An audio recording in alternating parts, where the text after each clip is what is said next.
이번에 삼성증권 직원들이 판 주식들은 유령 주식이라고 불립니다. 실제로 발행된 주식이 아니기 때문이죠. 그런데 그런 존재하지 않는 주식을 거래하는 게 어떻게 가능한지 이게 놀라운 대목이죠.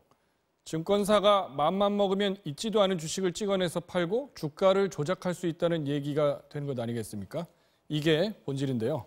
자, 김동연 부총리가 무차입 공매도에 매스를 대겠다 이렇게 밝혔는데 어떤 내용인지 더 자세하게 남재현 기자가 설명하겠습니다.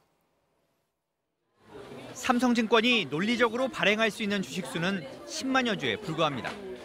그런데 지난 4월 6일 전산상 발행된 주식은 무려 27억 8만 주. 삼성증권 직원 16명이 시장에서 매매한 주식은 501만 주나 됩니다. 천문학적인 규모의 유령 주식이 생겨났고 이 유령 주식, 즉 실제로는 없는 주식을 팔아치우는 매도 거래가 성사된 겁니다. 금융당국은 이번 일을 사고로 판단하지만 이를 공매도 문제와 연결시켜 의심 섞인 시선으로 바라보는 시각도 엄연히 존재합니다. 그 회사 죽이려면 오롯이 공매도 찾고 죽일 수도 있는 거고. 안 그래요?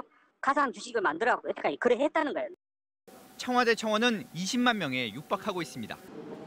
일종의 주식거래 기법인 공매도는 두 가지가 있는데 보유한 주식이 없지만 빌려와서 파는 차입 공매도와 빌려오기 전에 먼저 팔자 주문을 내는 비차입 공매도.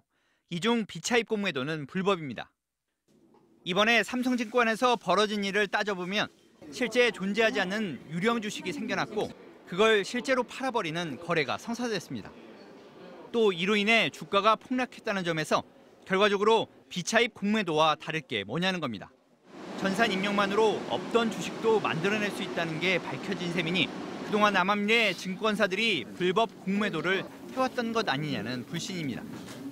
실제로 지난 2012년 삼성증권과 옛 우리투자증권 등은 비차입 공매도를 막지 못했다는 이유로 과태료 징계를 받기도 했습니다. 개인 투자가들 입장에서는 굉장한 좀 배신감? 우리는 안 되는데 왜 쟤네들은 돼? 뭐 이런 느낌도 가장 큰 것 같고. 그러나 삼성증권은 이번 일로 가짜 거래를 벌충하느라 260만 주를 시장에서 사들였고 나머지 241만 주는 다른 데서 꼬았는데 이걸 다 소각해야 합니다.